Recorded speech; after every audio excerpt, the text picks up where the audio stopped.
So you you're really thinking about becoming a project manager, huh? That's interesting. Are you really ready to handle the intense pressures of leading a project, or is your passion starting to slip away? What if the excitement you feel now turns into regret because you didn't know what you truly were getting into? In today's episode, I'm going to address what you're truly going to get into. Do you mind if I share a story with you? You see, I heard this quote. It says, "When does a person really live and not survive?" How many times, family, that we identified or we aligned with a profession that we knew was not of us? How many times have we took a job thinking it was a career because either we were influenced by friends or family? How many times you kind of get where I'm going, family? See, the gist of today's episode is really addressing if project management is for you. And I'm going to outline some of the things here that I really believe if you're thinking about getting in this thing that I love, that I hope you fall in love with called project management, that you're set up for success, that you don't have to, oh, I like this, look behind you to see if you made a regret in going after this profession or this career. Let's jump into the content. Point number one, evaluate your comfort with decision making. Listen, PMs, they must make timely decisions, often with incomplete information. If you are decisive and confident in leading others through tough choices, tough decisions, this role could be a match. Here's my actionable tip. Think about a time when you had to make a tough call. Reflect on whether you enjoy the responsibility or found it overwhelming. Listen, family, me challenging you to go and think back when you've had to make a tough decision is going to help you understand when you get it as a project manager, you're going to have to make many tough decisions. How are you going to respond? And will you be willing to make the decision without having enough information? Point number two, assess your love for organization and planning. Now, let me park here parenthetically. Family, there's going to be many times I'm going to even tell you I am extremely organized when it comes to project management. Now, when it comes to my personal life, I'm about 50-50. You'd probably be like, why are you 50-50 in your personal, but you're 100% when you're doing. That's a great question. I'm so glad you asked me that. And the thing of it is, family, is that I have certain pockets where personally with that I'm very detail oriented. I'm very document driven. Like I have sticky notes and notes on notes and organization. Like I'm very organized. But when it for some odd reason, when it comes to this thing called project management and I'm leading a project, I am super detailed. Like I am so over detailed. I'm so over documented more than my personal life. And I'm like, what's going on here? I say all that to say that even if you're not organized in your personal life, you may realize that you must be even more organized in your career or professional life. I see it all the time. That's why I don't want to make sure I don't want to dissuade you or push you away from getting into project management because you may say, I'm not even organized in my personal life. How can I organize a project? You'll be surprised. I'm a living truth of that. But I digress. Let me get into the rest of this. If you naturally enjoy planning your day or managing complex logistics, this career is for you. Here's my actionable tip. I always recommend that you look to volunteer at a small event or manage a personal project. If you feel energized rather than stressed by organizational aspect, this is probably a good sign, family. This opportunity is for you as a project manager. Point number three, determine your interest in leading people. I love what John Maxwell says. John Maxwell says to be a leader is about influence. Again, leadership is about influence. See, when you influence people, that means you're not trying to micromanage them. When you influence people, you're inspiring them to let them know that just because of what you're asking them to do, if you can do it, you will. And many times you have to lead and protect them at the same time. Let me expound on that. Project management is about guiding teams toward a common goal and motivating others and resolving conflicts that appeal to you, as well as looking deeper into those conflicts depending on how bad the conflict actually is. What do I mean by that? What I mean by that is that there are certain conflicts that can be self-organized, that those two individuals can solve it. But there's other conflicts where you're going to need to get in the middle of it. You're going to have to use whatever your conflict techniques is. One of mine is that I get each individual, I meet with them to find out what the issue is, and then I bring all of us together to have a very professional conversation and find a path to solution, not a path to more problems. Here's my actionable tip: try leading a small group or activity or coordinating a team effort. Reflect on how it made you feel. Did you feel excited or did you feel drained? If you feel drained, then I want to let you know you got a tough road ahead of you in this thing called project management. Point number 4, check your interest in learning new tools. I always get questions. Hey, what tool should I use? Should I use Asana, Trello, Monday.com, Smartsheets, Microsoft Project? As a project manager, you will use various project management platforms and collaboration tools. So you have to have a curiosity for technology, and a willingness to learn can be crucial.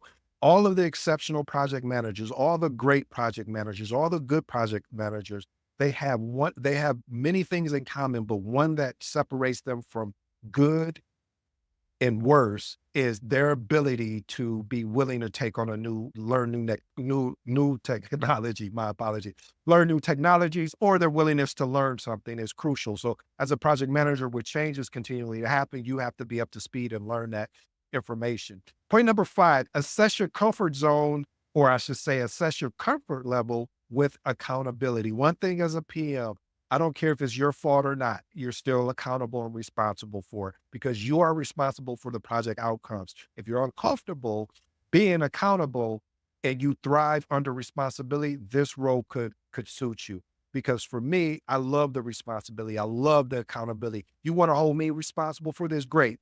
Anything else? I love that, because now it gives me an opportunity to really make the team look good. It gives me an opportunity to even ensure that the team is protected as we're going on this journey and we form a close bond. Here's my actionable tip: volunteer for projects where you're the primary decision maker. If you can't see, family, my actionable tips is really about volunteering. Why am I keep saying volunteering? The reason why I say that is because what tends to happen is if you get excited about a career, I got excited about accounting because I love numbers. And then when I actually got a chance to do some accounting, yeah, this I would rather just do this on my own. I don't like to do this. Same thing when I got into insurance. I was like, yeah, I love insurance. This is something that you're always going to need: car insurance, how all of these type of insurances. So yeah, this is going to be a lucrative, a great opportunity for growth career. And I worked in a claim center, and I just, yep, this is not going to do this. So this is why I'm telling you to volunteer, to see when you're going through these different aspects of project management that I'm sharing with you. For instance, assessing your comfort level with being accountable. How is your interest level when it comes to learning tools? Determining it. And how, when you're leading people, how do you feel when you're leading people, knowing that you're held accountable for the decision that you make, and being that primary decision maker? Reflect on whether you found the responsibility, again, fulfilling or stressful, and just be honest with yourself.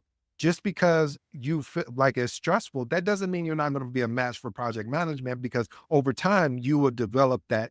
I think David Goggins talks about that callus, having you'll develop that callus on you, where you'll be able to push through the stress, push through the frustration. So again, I'm not saying that just because you're not going to be feeling comfortable or being held accountable, you won't have success. What I'm saying is this is what this role is about, and you can do it if you're willing to push through. Point number 6: consider your desire to learn from failures. Whew. I tell you, one thing project management has taught me, and is similar to life, is how to respond to failures. How are you going to respond when you've given everything to this project and you have people that decide not to show up because they got moved to another project, and your project goes from green to yellow to red? How will you respond to those failures? Are you open to continuous improvement? Are you looking to thrive in continuous improvement? Here's my actionable tip: analyze past failures and outline lessons learned. Consider if you enjoy reflecting and growing from these experiences. This is something I also do in my personal life, family. I love to see, hey, I didn't do well here. Why? What can I do better? And what am I willing to do to ensure that I can have better success next time? Point number 7, evaluate your willingness to adapt and pivot. In project management, one of the things I notice is that because of the PMBOK, which is an amazing book, people will, especially my new project managers, if you guys get certified, and I shared this with you before, you get your CAP-M and you're like, you're in CAP-M mode with all the different definitions and formulas and frameworks. And you go into an organization and then you're shocked because they're not doing everything that you thought, that they're not running a proper project, but they are. It's just they're doing it their way. Again, the PMBOK is a standard guide, which you should be pulling, or, oh, I like this, family, being able to tailor up and tailor down based on the organization. So there's going to be many times where you're going to have to tailor up and tailor down, and tailoring up meaning that, okay, for this particular project, we know we're going to need a requirements traceability matrix. We're going to need, we're going to have to perform a SWOT analysis, all of these things, all these different tools and techniques.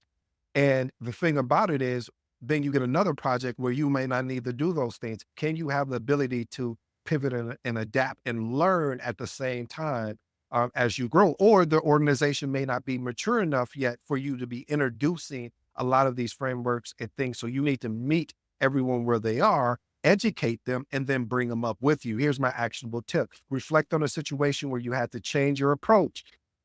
If adapting felt natural or rewarding, I have to let you know this PM role will be the right choice for you. Point number 8, assess your enthusiasm for meeting facilitation. I'm going to tell you, whew, there's been moments when I'm in meetings and I'm like, why am I here? We are wasting our time.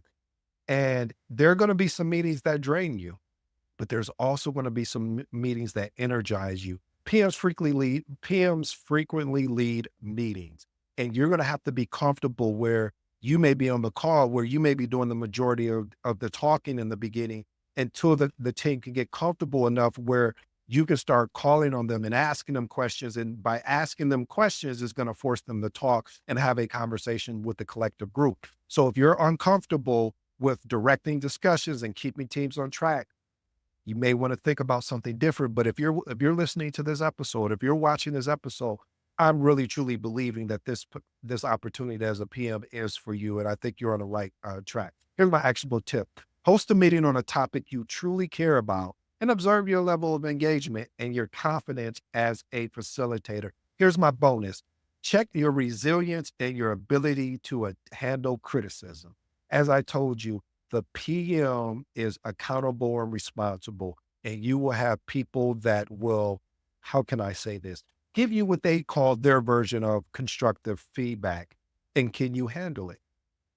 If you can handle criticism constructively and remain silent, that's a great trait for this role. And when I mean remain silent, I'm not saying being passive. I'm saying remain silent enough so then you can show those people they misjudged you as a project manager. They made the wrong decision of what they just said, but I'm not going to go back and forth with you. I'm going to look. So if this is an issue, I'm going to look to go solve it. And through my actions, through my execution, you will know, oh, I made a bad decision there. Here's my actionable tip: seek feedback on recent projects that you manage. If you never led a project, then seek feedback on whatever career that you're in. If you're making this transition, and how did you handle it? How did you assess it? Be honest with yourself. Did you get upset? Did you get frustrated? And maybe that's the first emotion. That's fine.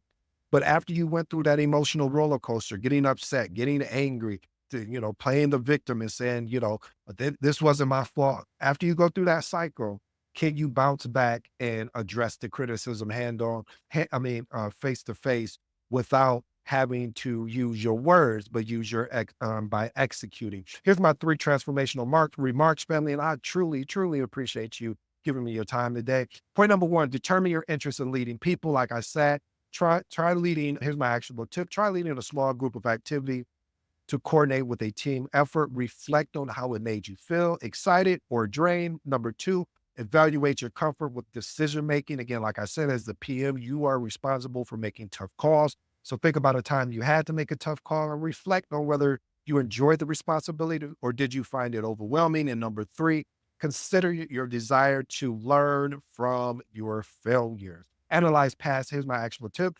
analyze past failures and outline lessons learned. Consider if you enjoy reflecting or growing from these experiences. Family, I truly hope you enjoyed today's episode because it's important. If you get into this thing that I love, that I hope you fall in love with, called project management, you'll realize that there's so much great opportunity here. But with this opportunity, I'm sounding like Peter Parker's grandfather. With this great power comes responsibility, but it does because you're leading teams, you're making tough decisions, and a lot of people don't like to make tough decisions because they're I don't want to use the word afraid, but they're concerned or fearful of what the result is going to be. I'm going to tell you, family, you're going to have some amazing results on the decisions that you made, and you're going to have some decisions that, oh, they didn't go too well. But both situations, good or bad, you're going to have an opportunity to learn from. I go by the name of AD, family. For all you smart and intelligent folks out there, let me just be honest with you. That just simply means and again, I truly appreciate the opportunity to deliver today's episode. Until next time.